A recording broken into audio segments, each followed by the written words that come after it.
রাত ৩টা। সবাই গভীর ঘুমে বিভোর, কিন্তু ঘুম নেই অভনীর চোখে। ভালোবাসার মানুষটাকে হারানোর তীব্র ভয় আঁকড়ে ধরে আছে তাকে। জায়নামাজে বসে একনাগাড়ে অনেকক্ষণ কান্না করে দোয়া করেছে আল্লাহর কাছে। মোবাইল হাতে বারান্দায় গিয়ে দাঁড়িয়ে বাহিরের দিকে তাকিয়ে আছে সে। চারদিকে হালকা ঝিরিঝিরি বাতাস, হালকা মেঘের আড়ালে লুকোচুরি খেলছে ঝলমলে তারা। আজ চাঁদের ঝলমলে করা আলোটাও বেশ অন্ধকার লাগছে অভনীর কাছে। বারবার মোবাইলের দিকে তাকাচ্ছে সে, মনে হয় মানুষটার মিশন শুরু হয়ে গেছে। বারবার কল দিয়ে মানুষটার খবর জানতে ইচ্ছে করছে অভনীর, কিন্তু না। এই মুহূর্তে মিশনের মাঝে নীলকে বিভ্রান্ত করা একদম ঠিক হবে না। তাই নিজের মনকে একরাশ মিথ্যা সান্ত্বনা দিতে নিজেকে প্রস্তুত করছে সে। বাট এত টেনশনের মাঝে নিজের মিথ্যা সান্ত্বনা যে বড্ড তুচ্ছ তা বেশ বুঝতে পারছে সে। মোবাইলটা বারবার নাড়াতে নাড়াতে বারান্দায় পায়চারি করতে লাগল সে, কিন্তু না, নিজেকে শান্ত করা পসিবল হচ্ছে না। কিভাবে শান্ত করবে? ভালোবাসার মানুষটাই যে বিপদে আছে। এই মুহূর্তে বেশ করে মনে হচ্ছে অভনীর ভাগ্যিস ছোট মাকে বলে যায়নি। কিন্তু মায়ের মন বলে একটা কথা আছে, সন্তানের বিপদে নাকি মায়েরা আগে থেকেই বুঝতে পারে। হয়তো তাই হয়েছে, না হলে রাত ৩টা বাজে নীলিমা আহমেদের ঘুম ভাঙার কথা না। নীলিমা আহমেদ চৌধুরী গুটি গুটি পায়ে ২ তলায় চলে এসেছে। ধীর গতিতে নীলের রুমের দিকে এগিয়ে গেলেন উনি। নীলকে দুবার ডেকে দরজা ধাক্কা দিতেই দরজা খুলে গেল। নীলিমা আহমেদ বেশ অবাক হলেন, কারণ নীল তো বলেছে ১টার ভিতর চলে আসবে। গুটি গুটি পায়ে রুমের ভিতরে গিয়ে লাইট জ্বালালেন, কিন্তু না, নীল তো নেই রুমে। হন্তদন্ত হয়ে বারান্দায় ওয়াশরুম খুঁজলেন উনি, কিন্তু কোথাও পেলেন না ছেলেকে। ওয়েজিত হয়ে নিচে নামতে নিলেই অবনীদের ঘরে এখনো আলো জ্বলতে দেখতে পেলেন। মেয়েটা কি এখনো পড়ছে নাকি? নীলিমা আহমেদ এগিয়ে গেলেন রুমের দিকে। রুমের ভিতর ঢুকতেই আরেক দফা অবাক হলেন উনি, কারণ আরিহা একা ঘুমিয়ে আছে, অবনীও রুমে নেই। হয়তো নীল আর অভনী একসাথেই আছে এটা ভাবতেই উনি নিচে নামার জন্য সামনের দিকে অগ্রসর হলেন। তখনই বারান্দা থেকে কারো ফুপিয়ে কান্নার শব্দ শুনতে পেলেন উনি। এত রাতে কান্নার শব্দে চমকে উঠলেন উনি। একগাদা প্রশ্ন খচখচ করছে ওনার মনে। ধীর পায়ে বারান্দার দিকে অগ্রসর হতেই হাঁটু মোড়ে অভনীকে ফুপিয়ে কাঁদতে দেখলেন উনি। এত রাতে মেয়েটাকে এভাবে কাঁদতে দেখে ভয় পেয়ে গেলেন উনি। দ্রুত পায়ে অভনীর কাছে গিয়ে মাথায় হাত দিয়ে বলে উঠলেন, কি হয়েছে মা? এত রাতে এভাবে কাঁদছিস কেন? আর নীল কোথায়? আমি তো ভেবেছিলাম তোর সাথে। এখনো আসেনি? এই সময়ে নীলিমা আহমেদ চৌধুরীকে মোটেও এক্সপেক্ট করেনি অভনী। তাই চমকে গিয়ে মাথা তুলে ভ্রু কুঁচকে তাকালো সে। অবাক নয়নে তাকিয়ে বলে উঠল, মামুনি তুমি এখানে? ঘুম আসছিল না তাই দেখতে আসলাম নীল আসলো কি না, কিন্তু তুই এভাবে কাঁদছিস কেন? কি হয়েছে? অভনী এবার ডুকরে কেঁদে উঠল, ছোট মাকে জড়িয়ে ধরে। কান্না করার সময় কেউ সহানুভূতি দেখালে হঠাৎ করে কান্নার বেগ বেড়ে যায়, বই কি কমে না। অভনীর কান্নার বেগও বেড়ে গেছে। ছোট মা কিছুই বলছেন না, অভনীর মাথায় হাত দিয়ে বসে আছেন উনি। অজানা কোনো ভয়ে বুকটা কেঁপে উঠছে বারবার। কান্নার গতি কমিয়ে ছোট মাকে ছেড়ে চোখ মুখ মুছে ফেলল অভনী। ওর কান্নার কারণ ছোট মাকে কিছু বকতে চাইছে না সে, কিন্তু ছোট মা নাছোড়বান্দা, কারণ না জেনে উনি নড়বেন না। বাধ্য হয় অভনীকে বলতেই হল। ছোট মা সব শুনে স্তব্ধ হয়ে আছেন। বেশ কিছুক্ষণ চুপ করে থেকে বলে উঠলেন উনি, অভনি ফোন দে। অভনি জেনে এই পারমিশনটার জন্যই এতক্ষণ অপেক্ষা করেছিল। ছোট মা বলতে দেরি অভনি সাথে সাথে কাপা কাপা হাতে ওয়েজিত হয়ে বাটন মোবাইলটা নিয়ে নীলের নাম্বারে ফোন করল। কিন্তু না, যখন টেনশন হয় তখন সব দিক দিয়েই চেপে ধরে টেনশন। নীলের মোবাইল সুইচ অফ। বারবার কল দিয়েও অপর পাশ থেকে একটা কথাই ফিরে আসছে। একগাদা আশা নিয়ে কল দিয়ে একগাদা হতাশা নিয়ে বসে পড়ল অভনি। হসপিটালের ৩১০ নম্বর বেডে নীলকে জড়িয়ে ধরে বসে আছে অভনি। নীল বেশ কয়েকবার ছাড়ানোর চেষ্টা করছে তাকে, কারণ কেবিনে এখন বড় ছোট সবাই আছে। কিন্তু না, অভনির এতে কোনো ভাবান্তর নেই। সে নিজের মতো করে শক্ত করে জড়িয়ে ধরে আছে নীলকে। নীল শুয়ে আছে বেডে। নীলিমা আহমেদ বেডের অপর পাশে বসে অন্যদিকে মুখ ঘুরিয়ে গাল মুখ ফুলিয়ে কান্না করছেন। ছেলের উপর বড্ড অভিমান জমা হয়েছে ওনার। নীল শরীরের বেশ কয়েক জায়গায় ব্যথা পেয়েছে, তার সাথে মাথায় বেশ আঘাত পেয়েছে। সৌভাগ্যবশত কোনো গুলি লাগেনি তার, কিন্তু তার টিমের বেশ কয়েকজন মারা গিয়েছে। নির্ঝয়ের বুকে গুলি লেগেছে, আইসিইউতে রাখা হয়েছে তাকে। নীল চুপ করে শুয়ে আছে। কারো সাথে কোনো কথা বলার মতো মুড নেই এখন তার। তখনই ডক্টর হাফিজুর রহমান ডক্টর প্রসেনজিৎ মুখার্জিকে নিয়ে কেবিনে ঢুকল নীলের। ওদের দেখে নীল বেশ ওয়েজিত হয়ে গেছে।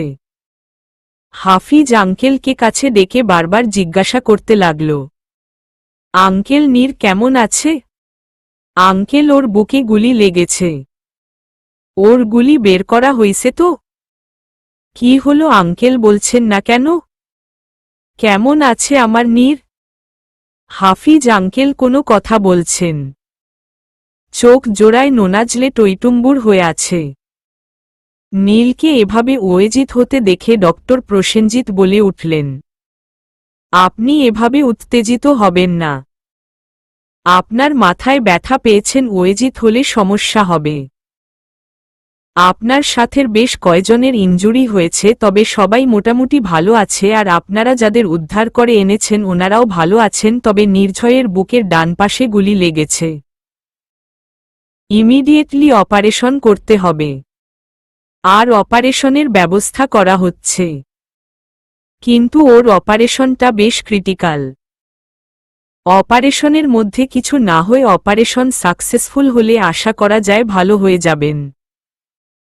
নীল ডক্টর প্রসেনজিৎ মুখার্জির শুনে আরও বেশি ওয়েজিত হয়ে গেল। ডক্টরের কলার চেপে ধরে বলে উঠল, যেভাবেই হোক আমার নীরকে ভালো করে দিন ডক্টর। ওর কিছু হলে আমি কোনোদিনও নিজেকে ক্ষমা করতে পারব না। যদি নীরের কিছু হয় তাহলে আমি এই হসপিটালটাই রাখব না, আর না রাখব আপনাদের। সবাই জোরাজুরি করে ডক্টরের কলার থেকে হাত সরানো হলো নীলের। ডক্টর প্রসেনজিৎ নিজের কলার ঠিক করতে করতে বলে উঠলেন, আপনি একজন ডক্টর নীল। বিজ্ঞান সম্পর্কে আপনার যথেষ্ট ধারণা রয়েছে। আপনি একজন ডক্টর হয়ে সব পরিস্থিতিতে নিজেকে সামলাতে না পারলে ফিউচারে অন্যদেরকে কিভাবে বলবেন? আমরা আমাদের সাধ্যমতো চেষ্টা করব। নীল রাগী চোখে তাকিয়ে বলে উঠল, এখানে দাঁড়িয়ে না থেকে তাড়াতাড়ি গিয়ে অপারেশন করুন নীরের। যত লেট হবে তত প্রবলেম হবে জানেন না। ডক্টর প্রসেনজিৎ মুখার্জি আর কিছু না বলে চলে গেলেন। ডক্টর হাফিজুর রহমান কোনো কথা না বলে বের হয়ে যেতে নিলেই নীল হাত ধরে ফেলল ওনার। বেডের কাছে এনে দাঁড় করিয়ে ওনাকে জড়িয়ে ধরে জোরে জোরে কান্না করে দিল নীল। অভনি এর আগে কখনো মানুষটাকে এভাবে কাঁদতে দেখেনি। কেবিনে রয়েছে নিহাল আহমেদ, নীলিমা আহমেদ, নীরব, মাইশা, মোশারফ চৌধুরী, মাহিব আর অভনি। উপস্থিত সবার চোখেই পানি। নীল কান্নার গতি কমিয়ে বলে উঠল, আঙ্কেল, নীর সুস্থ হয়ে যাবে তো আঙ্কেল? ছোটবেলা থেকে আমি যা চাই তা আমার চাই আর নীর সব সময় আমার জন্য স্যাক্রিফাইস করেই গেছে। ছোটবেলা দুজন একসাথে খেলার সময় ঝগড়া লেগে আমি যদি নীরকে মারতাম তাহলে মামুনি আমাকে মারবে বলে ও সব সময় নিজের উপর দোষ নিয়ে নিত। আঙ্কেল, বড় হয়েও নীর আমার জন্য একের পর এক স্যাক্রিফাইস করেই যাচ্ছে। কালকে রাতে আমার জন্যই নীর মিশনে গেছে আর আজ আমার জন্যই ওর এই অবস্থা। আমার জন্য নিজের ভালোবাসার মানুষটাকেও স্যাক্রিফাইস করে দিয়েছে নীর। অভনীকে নীরও খুব ভালোবাসে, কিন্তু শুধুমায় আমার জন্য মুখ বুজে সব সহ্য করেছে। আঙ্কেল, দিনের পর দিন নীরের স্যাক্রিফাইসের বোঝা আমাকে আরো ভারী করে দিচ্ছে। আজকে ওর কিছু হয়ে গেলে আমি কোনোদিন ও নিজেকে ক্ষমা করতে পারব না। আমি বন্ধু নামক কলঙ্ক হয়ে যাব। প্লিজ আঙ্কেল, নীরকে ভালো করে দিন প্লিজজ। নীলের এমন কান্না দেখে হাফিজুর রহমান আর অবাধ্য নোনাজলগুলো আটকে রাখতে পারলেন না। চোখ ভেয়ে ওনারও টপটপ করে পানি পড়ছে। নীলের মাথায় হাত রেখে বলে উঠলেন, মা মরা ছেলেটা ছোটবেলা থেকে শুধু কষ্টই পেয়ে এসেছে, কিন্তু আমার সাথে এত ফ্রি হলেও কখনো আমাকে ওর কষ্টগুলো বুঝতে দেয়নি। যদি আমি কষ্ট পাই তাই, তবে এতে তোর কোনো দোষ নেই রে। বন্ধুত্বের সম্পর্কটা এমনি হওয়া উচিত। আল্লাহর কাছে দোয়া কর, দেখবি নীর ঠিক সুস্থ হয়ে যাবে। বেডের এক কোনায় দাঁড়িয়ে আছে অভনী। তার চোখ বেয়ে নোনাপানিগুলো ঝরে পড়ছে। অভনী ভাবছে, সত্যিকারের বন্ধুত্বের শক্তি এতটা দৃঢ়, এতটা মজবুত। কই, আমি তো পারবো না আমার হিরে সাহেবকে অন্য কারো হাতে তুলে দিতে। কিভাবে সহ্য হয় ভালোবাসার মানুষটিকে অন্যের হতে দেখে? কিছু কিছু সত্যি মনে হয় না জানাই ভালো। কোনো দ্বিধা থাকে না। অপারেশন থিয়েটারের সামনে দাঁড়িয়ে আছে সবাই, বসার মতো রিল্যাক্স মুড এখন কারোরই নেই। অসুস্থ শরীর নিয়ে দাঁড়িয়ে আছে নীলও। কোনোভাবেই কেবিনে রাখা যায়নি তাকে। নির্ঝয়ের বড় বোন হাফসা আপু আর ওনার হাসবেন্ডও হসপিটালে এসে পৌঁছেছে। বাচ্চা দুটোকে বাসায় রেখে এসেছে ওরা। সবাই যখন থিয়েটারের সামনে দাঁড়িয়ে পায়চারি করতে ব্যস্ত তখনই অস্থিরতাপূর্ণ চাহনি নিয়ে দৌড়ে একটা মেয়ে এসে দাঁড়িয়েছে ওদের সামনে। কিন্তু এদিকে কারো খেয়াল নেই। সবাই গভীর চিন্তায় মগ্ন হয়ে আল্লাহকে ডাকছে যেন অপারেশন সাকসেসফুল হয়। মেয়েটি এগিয়ে গিয়ে অভনীর বাহু জাকিয়ে বলে উঠল, নির্ঝয় কোথায় অভনী? আমার নির্ঝয় কোথায়? মেয়েটি বেশ হাঁপাচ্ছে। এতক্ষণে সবাই ওর দিকে ভ্রু কুঁচকে তাকাল। অভনী ভ্রু জোর কুঁচকে মেয়েটিকে দেখতে লাগল।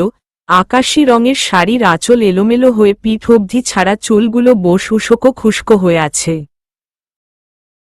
অভনী ভালোভাবে তাকিয়ে দেখল এটা শপিং মলে ওকে সাহায্য করা সেই মেয়েটি, যে মেয়ে বলেছিল নির্ঝয় ভাইয়াকে ভালোবাসে। অভনী একটা দীর্ঘশ্বাস ফেলে নীরাকে জড়িয়ে ধরে একটা চেয়ারে বসিয়ে দিল। তখনই নীরার বাবা মোহাম্মদ আলতাফ খান এসে মেয়ের পাশে বসেছেন। নীরার ভার্সিটিতে গিয়ে উনিই নির্ঝয়ের খবর দিয়েছেন নীরাকে। নীরাকে সাথে করে হসপিটাল আসতেই নীরা তাড়াহুড়ো করে চলে এসেছে হসপিটালের ভিতর। মেয়ের মাথায় হাত দিয়ে অসহায় দৃষ্টিতে তাকিয়ে আছেন আলতাফ খান। জিজ্ঞাসু দৃষ্টিতে অভনীর দিকে তাকিয়ে নীলিমা আহমেদ বললেন, কে ও? তুই চিনিস? ছোট মা, এই আপুটা নির্ঝয় ভাইয়াকে ভালোবাসেন। নীলিমা আহমেদ আর কিছু বললেন না। অভনী পানি এগিয়ে দিয়ে নীরাকে বলল, টেনশন করো না আপু, নির্ঝয় ভাইয়া ঠিক সুস্থ হয়ে যাবেন। ওনার অপারেশন হচ্ছে এখন। নীরা অবনীকে জড়িয়ে ধরে জোরে জোরে কেঁদে উঠল। সবাই একবার মাথা ঘুরিয়ে তাকালো নীরার দিকে। কিন্তু না, এখন সবাই চিন্তিত, তাই নীরার কান্না নিয়ে কেউই আর চিন্তিত হল না। অভনীর চোখ জোড়া দিয়ে গাল বেয়ে অঝোর ধারায় পড়ছে নোনা জল। নীলের দিকে তাকিয়ে ভাবছে সে, ভালোবাসা বুঝি এমনি? ভালোবাসার মানুষটাকে হারানোর তীব্র ভয় আর যন্ত্রণা বুঝি এভাবেই কুড়ে খায় একজন মানুষকে? ভালোবাসার মানুষটা অসুস্থ হলে বুঝি এভাবেই অসহায় হয়ে পড়ে সবাই? ভালোবাসার মানুষকে হারানোর ভয় সবথেকে ভয়ঙ্কর ভয়। ভালোবাসার মানুষগুলোর কাছে অসহায় সবাই। ভালোবাসার কোনো সংজ্ঞা হয় না। ভালোবাসার জন্য কোনো কারণ লাগে না। আর যদি তা কারণ দিয়েই হয় তবে তাকে ভালোবাসা না বলে সাময়িক মোহ বলাটাই শ্রেয়। কাউকে ভালোবাসতে বিশাল একটা মনের প্রয়োজন, যেখানে তাকে খুব সযত্নে রেখে ভালোবাসা যায়। সত্যিকারের ভালোবাসার বন্ধুত্ব কজনই বা পায়? যেখানে অলওয়েজ স্যাক্রিফাইস বিদ্যমান। রাত 10টা। নির্ঝয়ের জ্ঞান ফিরেছে 2 ঘন্টা যাবৎ। নীরা এখনো বাসায় যায়নি। বড় কেবিনটায় নির্ঝয়ের পাশের সিটেই নীলকে রাখা হয়েছে। মাথায় প্রচণ্ড আঘাত পাওয়ার কারণে মাথা ব্যথা করছে নীলের। নীরব, মাইশা, মাহিব আর নিহাল আহমেদ বাসায় চলে গেছেন। নীলিমা আহমেদ আর মোশাররফ চৌধুরীর জন্য আলাদা কেবিন বুক করা হয়েছে। অভনী নীলদের কেবিনের কর্নারের বেডটায় থাকবে। নীলিমা আহমেদ থাকবে বললেও অভনী জোর করল ও এখানে থাকবে বলে। তাই নীলিমা আহমেদ ও আর বাধা দেননি। হাফসা আপু চলে গেছেন 8টার দিকে, কারণ ওনার ছোট বেবি আছে। তবে ওনার হাজবেন্ড জাহিদ হাসান রয়ে গেছেন। নীরার বাবা আলতাফ খান ও যেতে পারছেন না মেয়ের জন্য। বেশ কয়েকবার বলা হয়েছে নীরাকে বাসায় যাওয়ার জন্য, কিন্তু না।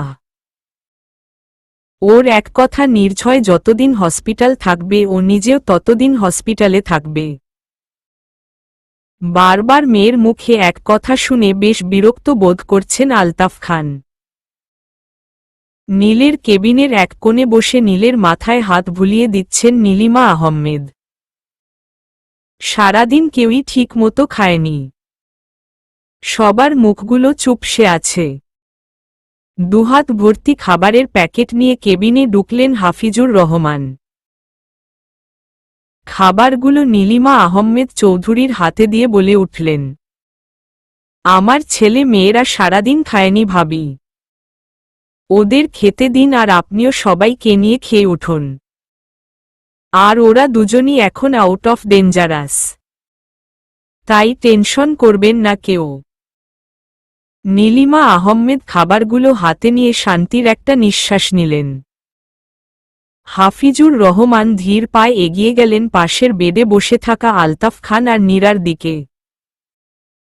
নীরা একমনে শাড়ির আঁচল হাতে আঙুলে ঘুরিয়ে ঘুরিয়ে কি যেন চিন্তা করছে। হাফিজুর রহমান নীরার মাথায় হাত রাখতেই চমকে উঠল নীরা। ফেকাসে মুখে তাকালো ওনার দিকে। মুচকি হেসে বলে উঠলেন হাফিজুর রহমান, মা বাসায় যাবা না? অনেক রাত হয়ে গেছে তো। নীর এখন ভালো আছে। সারাদিন কিছু খাওনি, খেয়ে বাসায় গিয়ে রেস্ট নাও। বাবার কথা শুনে ঘাড় ঘুরিয়ে নীরার দিকে তাকালো নির্ঝয়। চোখ মুখ ফুলে আছে মেয়েটার। চোখের কোণে এখনো জমাট বেঁধে আছে অবাধ্য কিছু নোনা জল। ফর্সা মুখে গাল দুটো লাল টকটকে হয়ে টমেটোর রং ধারণ করে আছে।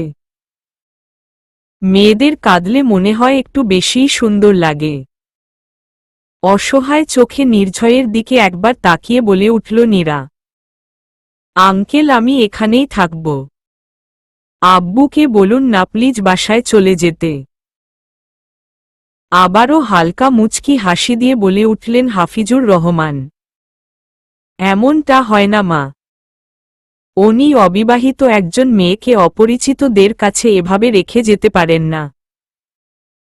তুমি এখন চলে যাও, কালকে সকালেই না হয় আবার এসো। নীরার মুখটা চুপসে গেল। বাবার দিকে তাকালো একবার সে। বাবার মুখটাও কেমন শুকিয়ে গেছে। কিছু একটা ভেবে উঠে দাঁড়ালো সে। বাবাকে উদ্দেশ্য করে বলে উঠল, বাবা চলো বাসায় যাই। তোমার ওষুধ আছে বাসায়। মেয়ের কথায় যেন আলতাফ খানের চোখ দুটো চিকচিক করে উঠল হালকা খুশিতে। মেয়ের জামাই হলে কথা ছিল বা হবু হলেও, কিন্তু এভাবে মেয়ের একতরফা ভালোবাসার মানুষটার কাছে রাতে থাকাটা ওনার কাছে যুক্তিহীন। ওনাদেরকে উঠতে দেখে কেবিনের এক কোনায় খাবার রেডি করতে করতে বলে উঠলেন নীলিমা আহমেদ। সে কি মা না খেয়ে চলে যাবে নাকি? বসো, খেয়ে যাবে। সারাদিন আমার সামনে কাঁদতে দেখেছি, এখন আমার সামনে খেয়ে নাও দেখি, তারপর বাসায় যাবে। ভাইয়া আপনিও বসুন। মুচকি হেসে আলতাফ খান বললেন।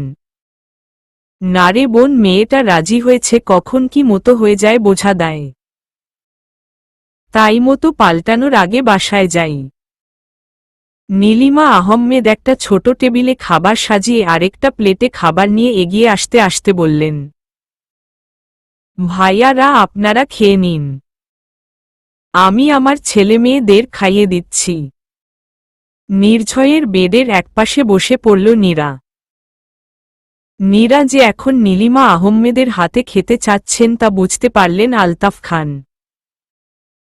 তাই হাফিজুর রহমান আর মোশাররফ চৌধুরীকে সাথে নিয়ে বসে পড়লেন খাবারের টেবিলটাতে।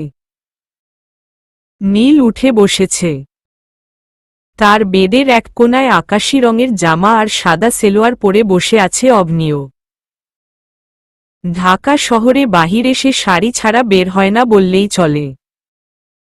কিন্তু সকালে নীলের খবর পেয়ে তাড়াহুড়ো করে চলে আসায় ড্রেস পাল্টানো হয়নি। নীলের বেডের আরেক পাশে বসে আছেন জাহিল ভাইয়া। নীলিমা আহমেদ একে একে সবাইকে খাইয়ে দিতে লাগলেন। নির্ঝয় অসহায় দৃষ্টিতে তাকিয়ে আছে। মায়ের হাতে খাবার খেতে কার না ইচ্ছে করে? নির্ঝয়ের ও এখন ইচ্ছে করছে নীলিমা আহমেদের হাতে খেতে। ছোটবেলায় মা হারিয়েছে সে। নীলিমা আহমেদকেই মামুনি হিসেবে মানে। নীলিমা আহমেদ নির্ঝয়ের দিকে তাকিয়ে বুঝতে পারলেন নীর খেতে চাচ্ছে। মুচকি হেসে নির্ঝয়ের কাছে গিয়ে নরম করে ভাত মেখে খাইয়ে দিলেন উনি। নির্ঝয়ের মুখেও ফুটে উঠল এক টুকরো হাসি। দুই লোকমা খাইয়ে দিয়ে বলে উঠলেন নীলিমা আহমেদ, নীর বাবা, তোকে আমি স্যুপ খাইয়ে দিব আজকে, কেমন? কালকে মন ভরে ভাত খাইয়ে দিবনে। নির্ঝয় ও আর কিছু না বলে মুচকি হাসল শুধু। পাশ থেকে জাহিদ ভাইয়া বলে উঠলেন, মামুনি এখন আমাদেরকে খাইয়ে দাও তো। হাফসাটা আজ মামুনির হাতে খাওয়া মিস করল। তুমি চিন্তা করো না, মামুনি শালা বাবুর জন্য খুব শীঘ্রই খাইয়ে দেয়ার লোক নিয়ে আসব। এটা বলেই উনি হালকা জোরে জোরে হেসে উঠলেন। নির্ঝয় জাহিদ ভাইয়ার দিকে রাগী দৃষ্টিতে তাকিয়ে আর চোখে নীরার দিকে তাকাল। জাহিদ ভাইয়ার কথা শুনে নীরার দিকে তাকাতে ইচ্ছে হলো কেন বুঝতে পারল না সে। তবে মেয়েটার রিয়েকশন দেখার খুব ইচ্ছে জাগল নির্ঝয়ের। কিন্তু না, নীরার এতে কোনো হেলদোল নেই, সে নিজের মতো করে খেয়ে যাচ্ছে নিচের দিকে তাকিয়ে। নির্ঝয় মনে মনে ভাবছে, মেয়েটার রিয়েকশন বাটন কি নষ্ট হয়ে গেল নাকি? আমার দিকে তাকাচ্ছেও না একবার। খাওয়া শেষ হতেই বাসায় যাওয়ার উদ্দেশ্য উঠে দাঁড়ালেন আলতাফ খান আর নীরা। জাহিদ ভাইয়া আর মোশাররফ চৌধুরী চলে গেলেন পাশের কেবিনে ঘুমানোর জন্য। হাফিজুর রহমান আজ আর বাসায় যাবেন না, নিজের চেম্বারেই রাত কাটিয়ে দিবেন উনি। ধীর পায়ে দরজার কাছে গিয়ে দাঁড়িয়ে গেল নীরা। ঘাড় ঘুরিয়ে নির্ঝয়ের বেডের দিকে তাকালো সে। স্বাভাবিক দৃষ্টিতে তাকিয়ে আছে মানুষটা ওর দিকে। নীরা একটা দীর্ঘশ্বাস ফেলে ভাবছে, জীবনে অধিকারটা বড্ড বেশি প্রয়োজন। অধিকার ছাড়া কারো ব্যাপারে কথা বলা যায় না, আর না যায় তার সেবা করা। এই জন্যই বুঝি স্বামী নামক সম্পর্কে বাধা পড়তে খুব বেশি ইচ্ছে হয়। অধিকার নামক শব্দটা আজ আমার আর নির্ঝয়ের সাথে জুড়ে থাকলে ওকে হসপিটালে রেখে আমাস বাসার উদ্দেশ্যে রওনা হতে হতো না। কয়েকদিন পর হাফসা আপুর 2 বছরের ছেলে হাসিবকে কোলে নিয়ে বাবার রুমে বসে আছে নির্ঝয়। হাফিজুর রহমান মোটা ফ্রেমের চশমা চোখে লাগিয়ে খবরের কাগজ পড়ছেন। সারাদিনের ব্যস্ততায় দিনের বেলা পড়া হয় না পত্রিকা। বারবার বাবার দিকে তাকাচ্ছে নির্ঝয়। মুখ ফুটে একটা কথা বারবার বেরিয়ে যেতে চাচ্ছে, কিন্তু তবুও আটকে রেখেছে নির্ঝয়। মোটা ফ্রেমের চশমাটা হাতে একটু নাড়িয়ে বলে উঠলেন হাফিজুর রহমান, কিছু বলবি? বাবার কথায় নির্ঝয় যেন আরেকটু ইতস্তত বোধ করল। তবুও আমতা আমতা করে চোখ জোড়া বন্ধ করে হুট করে বলে উঠল সে, বাবা, আমি 7 দিনের মধ্যে বিয়ে করতে চাই। বাবার কোনো শব্দ না পেয়ে পিটপিট করে চোখ খুলে তাকালো নির্ঝয়। বাবার দিকে তাকাতেই অবাক হল সে, বাবার কোনো রিয়েকশন নেই। ঠিক আগের মতো করেই পত্রিকায় চোখ দিয়ে রেখেছেন উনি। দেখে মনে হচ্ছে এই মুহূর্তে নির্ঝয়ের মুখে এই কথাটাই আশা করেছিলেন উনি। কিন্তু নিজের মুখে নিজের বিয়ের কথাটা যে কারো কাছেই বড্ড বেমানান বলে হচ্ছে নির্ঝয়ের কাছে। আচ্ছা, আজকাল সবার রিয়েকশন বাটন কি নষ্ট হয়ে যাচ্ছে নাকি? নির্ঝয় ভ্রু জোড়া কুঁচকে হালকা চিল্লিয়ে বলে উঠল আবারও, বাবা, আমি বিয়ে করব। পত্রিকায় মুখ রেখেই বলে উঠলেন হাফিজুর রহমান। জানি। নির্ঝয় কপাল কুঁচকে তাকালো বাবার দিকে। আজকাল কি বাবা মনের কথা পড়তে পারেন নাকি? ভাবতে ভাবতেই হাসিবকে নিয়ে উঠে দাঁড়ালো নির্ঝয়। একটু সামনে এগোতেই পেছনে হেঁকে হাফিজুর রহমান বলে উঠলেন, আমি কালকেই বিয়ের প্রস্তাব নিয়ে আলতাফ খানের বাসায় যাব। হাফিজুর রহমানের কথা দাঁড়িয়ে গেল নির্ঝয়। বাবা কিভাবে জানল ও নীরাকে বিয়ে করতে চায়? আচ্ছা বাবা, আমার শরীরে অপারেশন করে কি এমন কিছু লাগিয়ে দিয়েছে নাকি যার কারণে আমার মনের কথা বুঝতে পারে? আচ্ছা বাবা, কি এটাও বুঝতে পারছে যে আমি নীল আর অভনির বিয়ের আগে বিয়ে করতে চাই বলে 7 দিনের ভিতর বিয়ে করতে চাচ্ছি? তাছাড়া আমার জন্য নীরা মেয়েটাই পারফেক্ট।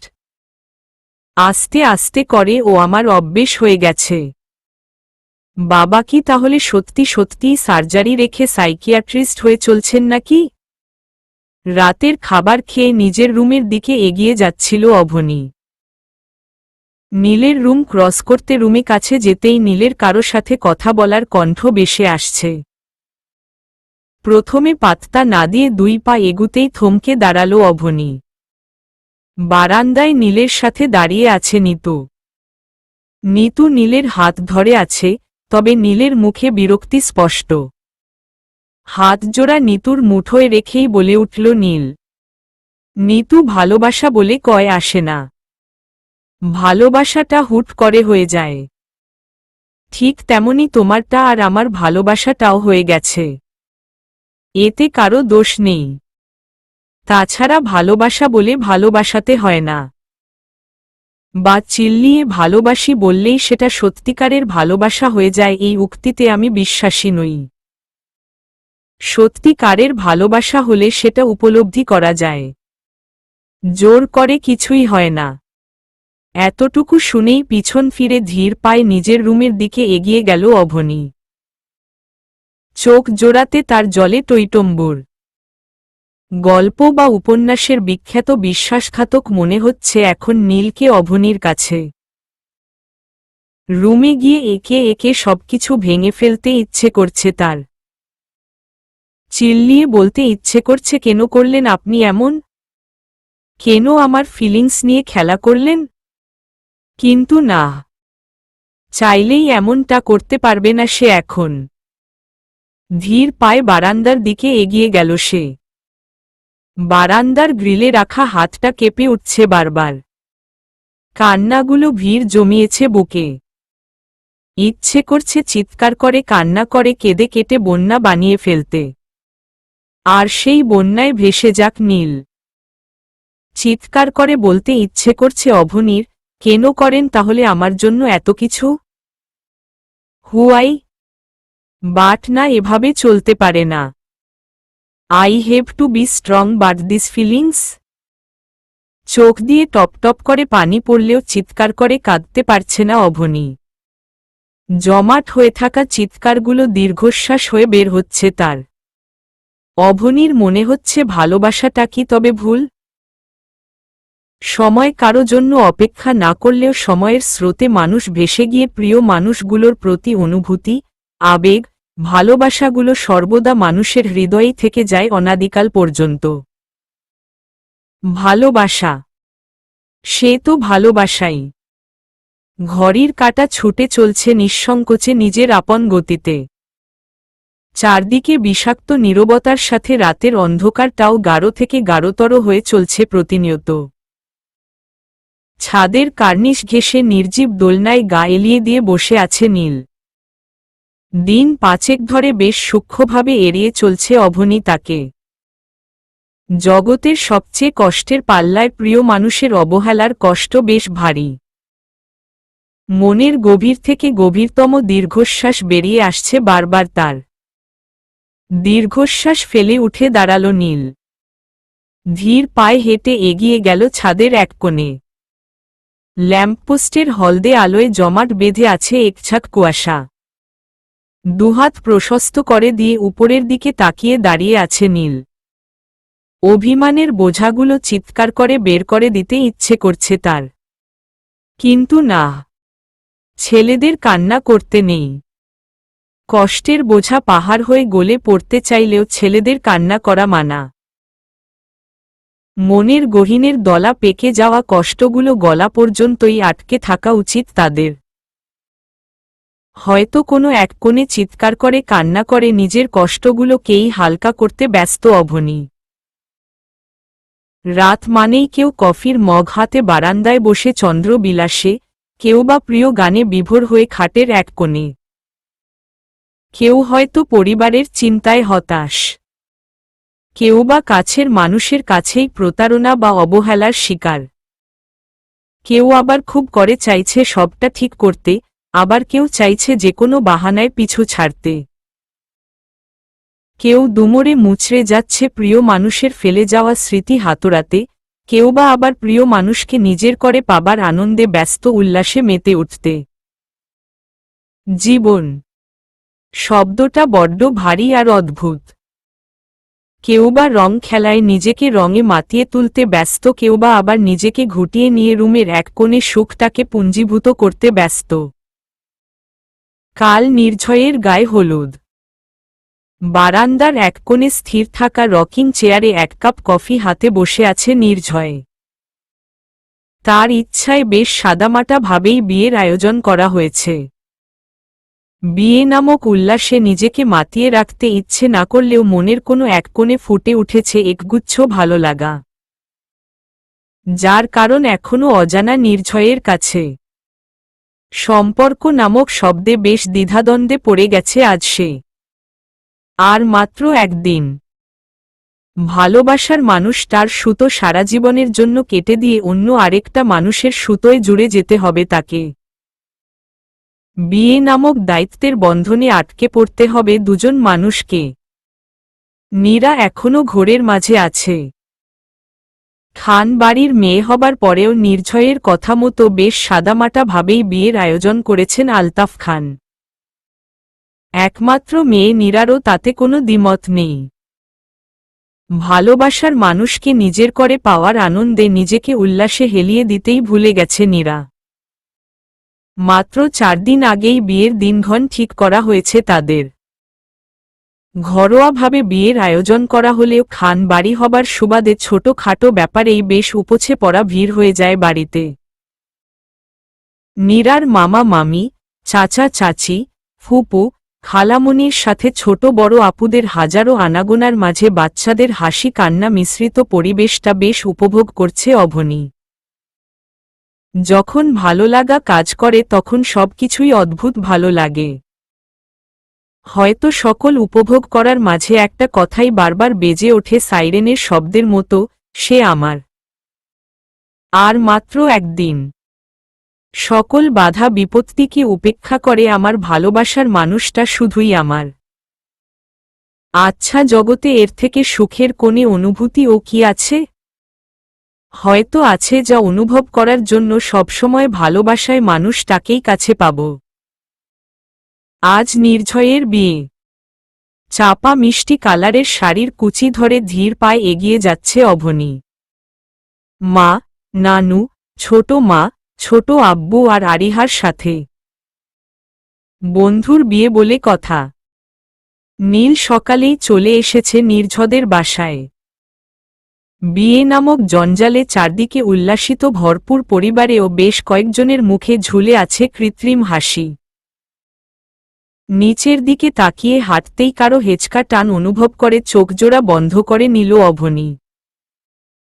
নিজেকে কারো কোলে অনুভব করতেই দ্রুত চোখ দুটো খুলে ফেলল অভনী। নীলের বাহুডোরে নিজেকে আবিষ্কার করতেই মুহূর্তে চোখ দুটো লাল টকটকে হয়ে গেল তার।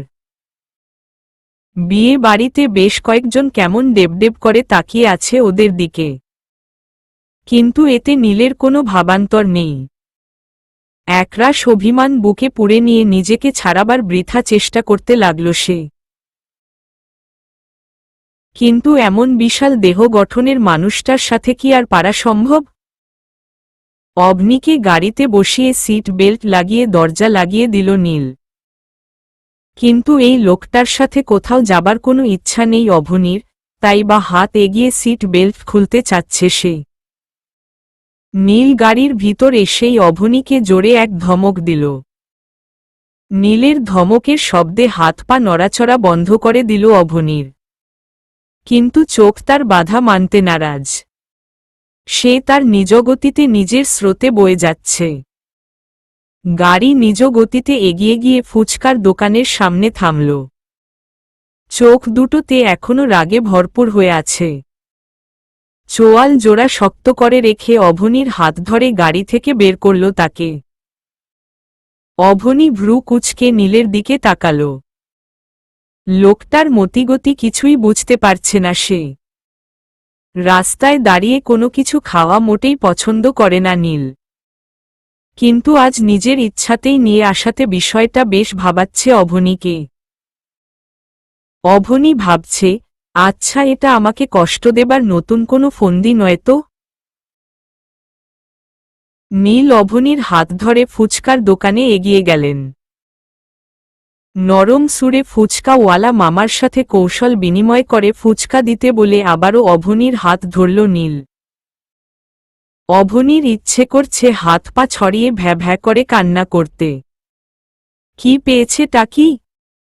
যখন যা ইচ্ছে তখন তাই করতে হবে আমাকে? হুহ। নীলের হাতের মুঠোয় থেকে নিজের হাত আলগা হতেই আশেপাশে তাকালো অভনী। চারদিকে বাতাসের সুশব্দের সাথে পাখির কিচিরমিচিরের শব্দ আপন মনে বেজে যাচ্ছে। তবে মানুষের কোনো আনাগোনা নেই। সামনে তাকাতেই মস্ত বড় এক পুকুরের সাথে জুড়ে থাকা ঘাট দেখতে পেল সে। নীলের দিকে না তাকিয়ে পা চালিয়ে দিয়ে ঘাটের শেষ প্রান্তে গিয়ে শেষ সিঁড়িতে বসে পড়ল অভনী।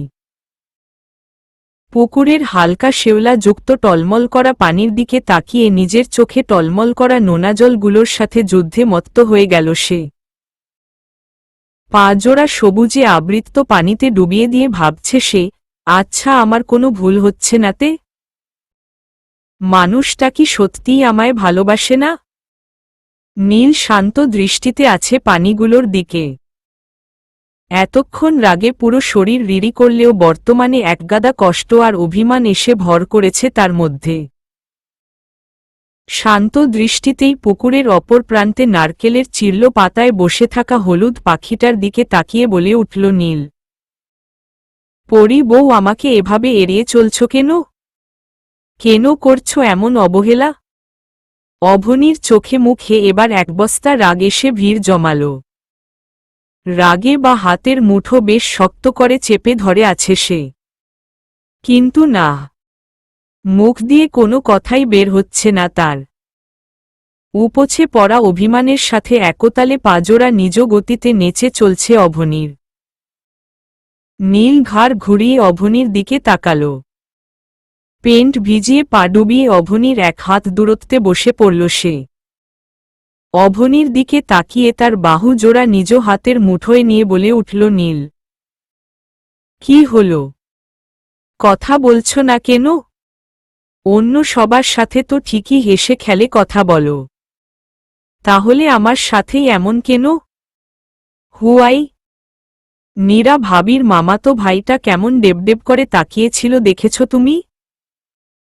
তারপরেও বারবার আমি তোমাকে তার আশেপাশেই দেখেছি, অথচ আমার থেকে পালিয়ে বেড়াচ্ছ। But why miss Avni? Avni এবার একটু কেঁপে উঠল। নিজের ভালোবাসাকে প্রকাশ করার পর থেকে কখনো মিস অভনি বলে ডাকেনি তাকে। এখন হয়তো বেশ রাগ আর অভিমানে জমাট বেঁধে আছে তার মন। কিন্তু তাতে কি? অভনির রাগও কম না। নীলের অভিমানের সুরে গলে গিয়ে নিজেকে ঠকাতে পারবে না সে। তাই মুখে যথেষ্ট রাগের আভা ফুটিয়ে তোলে বলে উঠল অভনি, আমার দিকে যার ইচ্ছা সে তাকিয়ে থাকুক, তাতে আপনার কি? আপনার কেন এত জ্বলবে? আপনি তো আর আমায় ভালোবাসেন না। আপনি তো ভালোবাসুন নিতু আপুকে। তাহলে তাহলে কেন আমি আপনাকে জবাবদিহীন যাব? হুয়াই?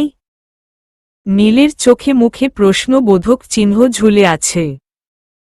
অভনির কথার কিছুই বুঝতে পারেনি সে। কিছু প্রশ্ন করার আগেই ফুচকাওয়ালা মামা ফুচকার একটা প্লেট এগিয়ে দিল অভনির দিকে। অভনি একটু ভ্রু কুঁচকে তাকাল। এমন জনমানবশূন্য জায়গায় ফুচকা নিয়ে বসে থাকার কোনো মানে আছে বলে মনে হচ্ছে না তার। গলায় প্রশ্নের কুণ্ডুলি পাকাতে না দিয়ে ফুচকাওয়ালা মামার দিকে তাকিয়ে বলে উঠল অভনি, মামা, এখানে তো কোনো মানুষ নাই, তাহলে এখানে বসে থাকেন কেন? এখানে কি বিক্রি করতে পারেন? বেশ বার্ধক্য বয়সে পা দিয়ে লোকটা। সামনের এক পার্টি দাঁত বের করে হেসে গলায় ঝুলানো গামছা দিয়ে হাত মুছতে মুছতে বলল, ম্যাডাম, আমি তো আপনের জন্যই এইহানে থাহি। নীল বাবা কইছে আপনেরে লইয়া যে কোনো দিন আসব এইহানে। আর আপনি ফুচকা খাইতে পছন্দ করেন, তাই আমার বেচা লাগে না। নীল বাবাই আমারে প্রতিদিনের টাকা দিয়া দেয়। আপনিই নীল বাবার বউ না? অভনি এবার কপাল কুঁচকে তাকালো নীলের দিকে। একবার নীলের দিকে তাকিয়ে আবারও ফুচকাওয়ালা মামার দিকে দৃষ্টি নিক্ষেপ করল সে। ফুচকা হাতে নিয়ে একটা দীর্ঘশ্বাস ফেলে বলে উঠল অভনি, আমি ম্যাডাম নই মামা, আমি আপনার মেয়ের মতো। আর আপনাকে এখানে আমার জন্য ন। অভনিকে আর কিছু বলতে না দিয়ে মুখে হাসির রেখা টেনে বলে উঠল নীল, মামা, তুমি ওইখানে যাও, আরেক প্লেট ফুচকা বানাও। আবারও এক পার্টি দাঁত বের করে হেসে চলে গেলেন উনি। অভনি ফুচকার দিকে দৃষ্টি নিক্ষেপ করে আছে। নীল পা জোড়া উঠিয়ে অভনির কোলে মাথা রেখে শুয়ে পড়ল। অভনি অবাকের সাথে সাথে বেশ রাগের আভা ফুটে উঠল মুখে। কিন্তু এতে নীলের কোনো ভাবান্তর নেই। লম্বা লম্বা নারিকেলের চিরল পাতার ফাঁকে সূর্যের আলো নিজ গতিতে উকি দিয়ে যাচ্ছে। পাশের সিঁড়িতে ফুচকার প্লেট রেখে অভিমানী কণ্ঠে বলে উঠল অভনি, আপনি আমার কোলে মাথা রেখে শুয়ে পড়লেন কেন? আপনি নিতু আপুর কাছে যান, যার জন্য ফুচকাওয়ালা মামাকে এখানে বসিয়ে রাখছেন। আর সেদিন তো খুব ভালোবাসার বর্ণনা দিচ্ছিলেন। হুহ। অভনীর মুখপানে তাকিয়ে মুচকি হেসে বলে উঠল নীল, তুমি আসলেই বাচ্চা পরি বউ। শুধু মাঝে মাঝে পরিস্থিতি তোমাকে বড় করে তোলে। এই একটা ভুল বোঝাবুঝি। একটা ভুল বোঝাবুঝির জন্য তুমি পাঁচটা দিন কতটা কষ্ট দিছ আমায় জানো তুমি? সেদিন নিতু বলছিল ও নাকি আমায় ভালোবাসে। তাই আমিও বলছিলাম ভালোবাসা জোর করে হয় না। ওর আমার প্রতি ভালোবাসাটা যেমন হয়ে গেছে ঠিক তেমনি আমার তোমার প্রতি ভালোবাসাটাও হয়ে গেছে। অভনী অসহায় দৃষ্টিতে তাকালো নীলের দিকে। হুটহাট অভিমান এসে ভিড় জমানোয় এত কিছু ভাবার সময় হয়নি ওর। এই মুহূর্তে পৃথিবীর সবথেকে বড় ভুলদ্রাতা বলে মনে হচ্ছে নিজেকে অভনীর।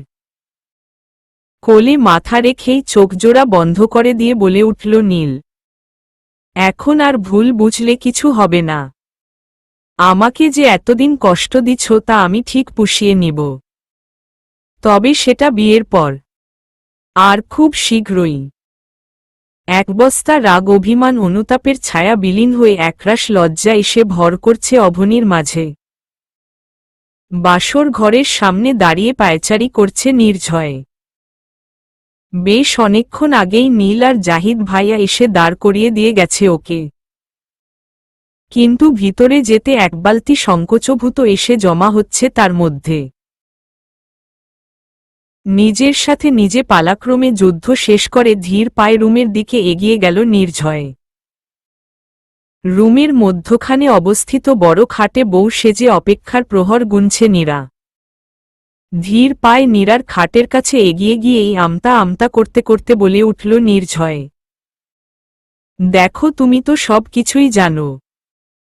এত সহজেই আমি তোমাকে বউয়ের মর্যাদা দিতে পারবো না।